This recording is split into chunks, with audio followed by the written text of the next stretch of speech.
Welcome to the Mason Guard Show. Unscripted, uncensored, unapologetic.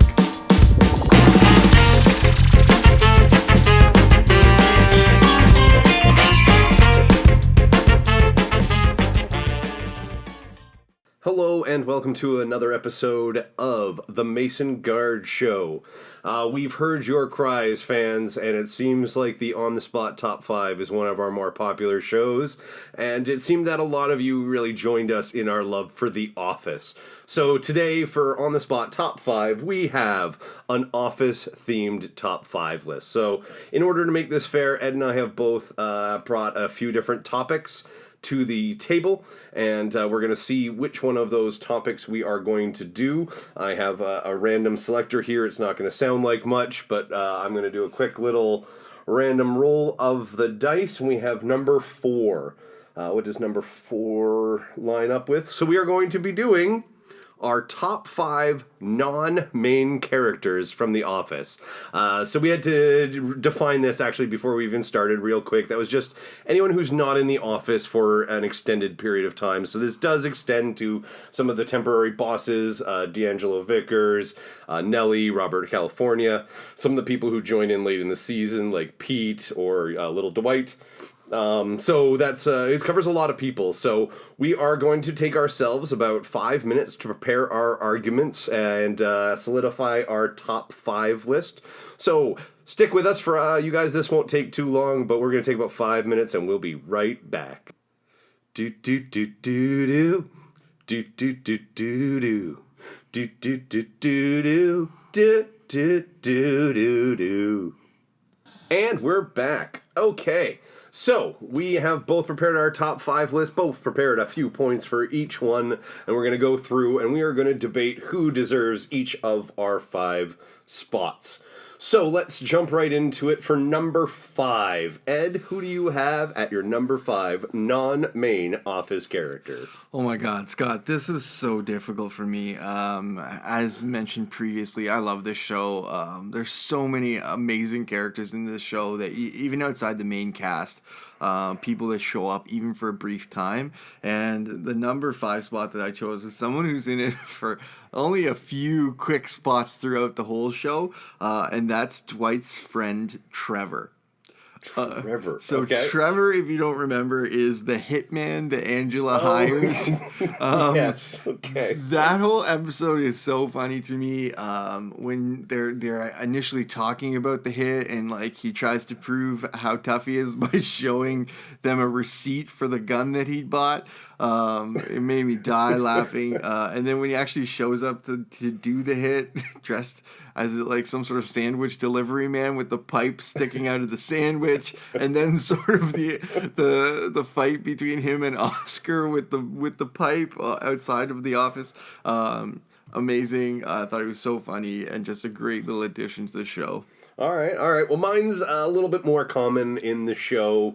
Mine isn't necessarily for the comedy as much as I just loved this character. That's Karen Filippelli. Oh, good choice. I love Karen Filippelli, of course, played by Rashida Jones, who most people probably know from Parks and Rec. She was a great match for Jim, and I think a better match than Pam in like the long run for their actual personality types. I'll go into length about this some other day, but I don't think Pam and Jim are that great of a couple. Pam kind of sucks most of the show. So for me, Karen was the one I actually really, really liked. And for me, she has one of the best lines of Threat Level Midnight.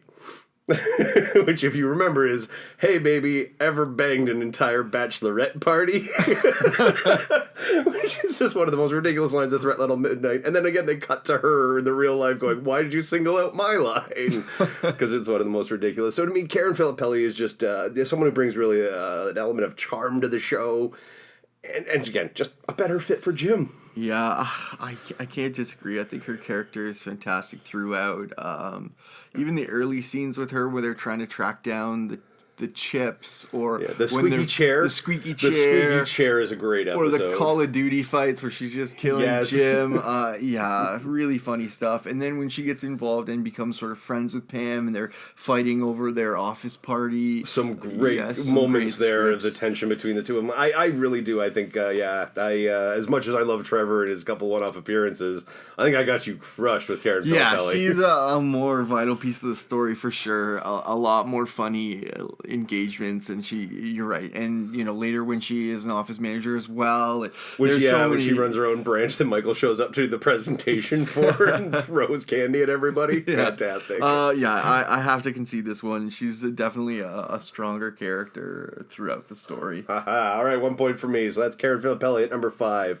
Number 4, I went with someone who, I'll admit, it's actually my love of Doctor Who that probably made me love this character so much in The Office, and that's Nellie. Right. When she comes in to run the office and just tells Andy, "Nope, I'm here now. This is my office."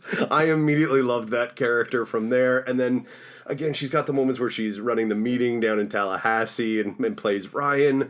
I just think Nellie is certainly one of the more enjoyable, plus adding a little bit of British flair to the show, or Scottish flair, really. Yeah, Nellie's great. She her experience with Toby later on is really interesting as well, really fun.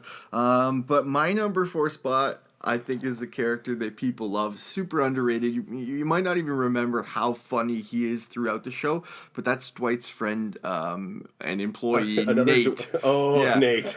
So, Nate is fantastic. I just remember so many funny things with Nate, from initially how he gets involved with the office. Dwight picks him up as a worker, which is just so funny, that piece where they start speaking in Spanish, and obviously neither of them really speak Spanish very well. So where are you from? Scranton. Yeah. And then that rolls right into when Nate gets tasked with taking out a hornet's nest, and he gets an option of a blowtorch or a longbow or a baseball bat, and he chooses the baseball bat, and it goes poorly. He becomes sort of a staple throughout near the end. His interactions with Daryl, where Daryl accidentally gives him the gift of those gloves. The gloves! Oh my god, I forgot about the gloves moment. That's really fantastic, because he gets so emotional about the gloves. He really does. Yeah, and then there's another translation scene where they bring in someone who doesn't speak English very well, and Nate's trying to explain how he's going to translate for him, and he makes a big deal about how I'm going to say I instead of he, and then he screws it up, which I just found absolutely hilarious. Among other things, about how he's constantly talking about how he doesn't technically have a hearing problem, but he doesn't hear very well out of one of his ears. Just hilarious little banter pieces that I thought earned him a spot on this list. Yeah, I think as much as I crushed you with Karen, you've just crushed me with Nate. I know my love is because of Doctor Who, so I can throw away Nellie. Yeah, Nate absolutely deserves that spot at number 4. All right, now we move to our top 3. So number 3, who do you have at number 3, Ed? So for number 3, I put someone who it's almost surprising that she's even in this show.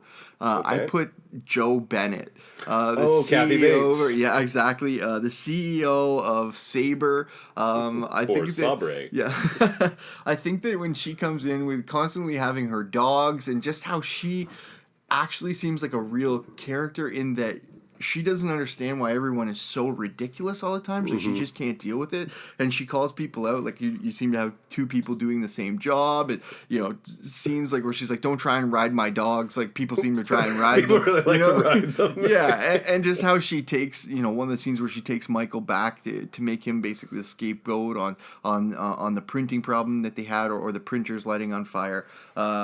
Just her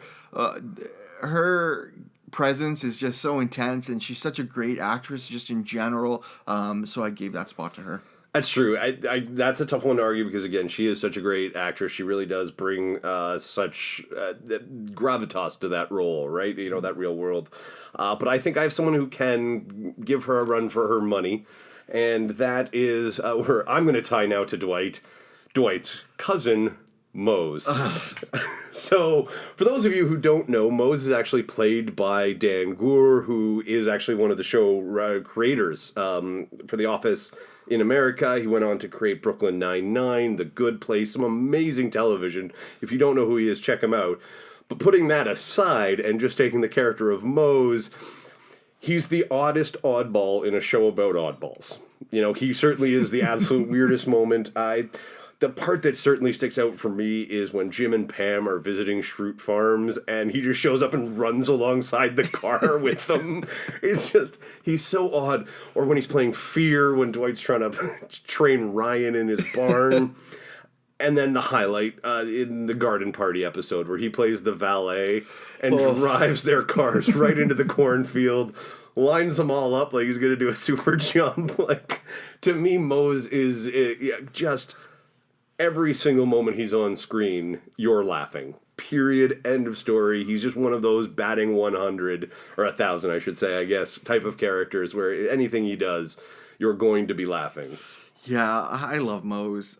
To let Joe go in this scene, I'm sad, but you know I'll give you Mose. As throughout the whole story, he's just one of those great supporting characters. Like you said, when he's in the story, it's so odd but lovable. You just want to know more about that character, and they really keep him on the fringe constantly, which is just great. Yeah, just outside of your perspective. Yeah, he certainly is just kind of more of a legend than anything else. So, all right, so number 3 is going to go to Mose.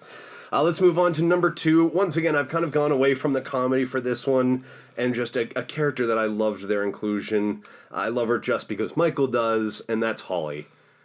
When Holly comes in to replace Toby, she's just one of the most lovable, likable people. I think she's fantastic. Their awkward romance really does bring out a lot of the true heart of the show, I think, for those moments when she's there, from when she returns and, you know, she's dating that other guy and they have the debate to see whether or not she gets married. And there's just so many great Holly moments. For me, that's one that, again, just... She really brought something different to the show, and I think that's what stands out for me is Holly. Yeah, Holly's one of those interesting characters in the show who, you know, doesn't really make sense, and she's super weird, just like Michael, and they find their clique, which is great. But my number 2 choice actually goes to D'Angelo Vickers. If you haven't seen the show, if you haven't seen the end, he comes in as a manager and just steals the show. He, you know, even from the moment he joins up in the scene where him and Michael Scott meet in the restaurant and they don't realize they're talking to each other, which is really corny, but like it's just a perfect way to introduce that him. Introduction is fantastic. And I mean, it's Will Ferrell. What you know? Yeah, well, I mean, Will Ferrell. Anytime he does a small piece in something, he always steals the show. You know, to the shaving scene or to the scene where he tries to get firm with them and gives good things out, you know? Yes, I forgot about that. It's so amazing. And then how he goes out because he's convinced that he can dunk a basketball, and then he actually comes back into the office and like is obviously brain damaged and tries to tell a joke. I've heard you do an impression of it before. I'm not even going to try it. He coming into bed and see at 45. See 45. 45 dead. It is pretty fantastic.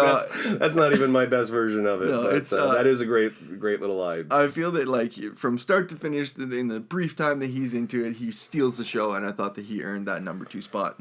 I certainly agree that D'Angelo Vickers is a fantastic character. I don't think he is deserving of the number 2 spot, which I'll go to in a little bit. So I want to throw out Holly and just remind you of Slum Dunder Mifflinaire. Oh my god.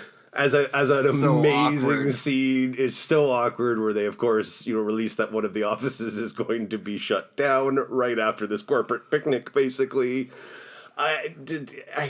She's so good. She's the heart of the show. I really think Holly deserves a spot on this list. So how are we going to settle this one? You know what? Because I do love this story, and how they went from start to finish. I'm going to give me Holly. You're going to give me Holly. Hey, all right. Although, you know, cutting Will Ferrell out of anything, I know that hurts, but I think we'll survive. And that's because at my number 1 spot, I have D'Angelo Vickers. Oh. I don't think anyone beats Will Ferrell. To me, that's where D'Angelo Vickers truly belongs. Okay. Is the number 1 spot on this list. It's Will Ferrell. As you say, that first scene, I love it. It may be cheesy, it may be corny, but there's just pure comedy of two true comedy greats playing so straight in that moment. It is a highlight of the show for me, and again, the concussion-induced joke is just Will Ferrell doing what Will Ferrell does better than anyone else, which is just nonsense, Doc. It's so good. So D'Angelo Vickers holds my number one spot. What about you? If he didn't make it, I'm curious to see who did. So my number one pick, and I think this even like borders on the line of difficult because I don't know if you can even call him a supporting character, but I gave it to Robert California. Okay. Because he's such an intense character, and his storyline is so funny. He comes in as the manager, not even the manager. He comes in to apply for the manager job, and then drives down to Florida and takes the CEO job away from Joe. From Joe, and then he comes back, and like some of the scenes with him, even when they're interviewing him, when he turns the interview on them about do they feel heard, it's just such an intense scene, and they walk away feeling like he is a genius, or maybe a serial killer. Or insane. Then the scenes with his wife, how he like tells Andy, goodness, that do not great. Whatever you can do do get not this hire job. her. And then when they chase Jim around the building while he's trying to avoid him, and then at the end where Andy tries to strong arm him, and he does that line about you don't even know my real name. I'm the Lizard King. That's just blew me away. And then how he scams David Wallace out of $1 million to go and like travel to see like gymnasts in Europe or in Russia. Like I just thought that the character he plays is so amazing. I don't know. Great. My favorite Robert California, if I may, is the Halloween episode where he goes around and finds out everyone's fear and then tells this grandiose story that just incorporates them all. And just why? To fuck with them. He just gets joy out of it. So Robert California, it's funny, my girlfriend hates him, thinks he doesn't fit into the show, he doesn't fit the tone, and that's, I think, where I'm going to argue D'Angelo Vickers.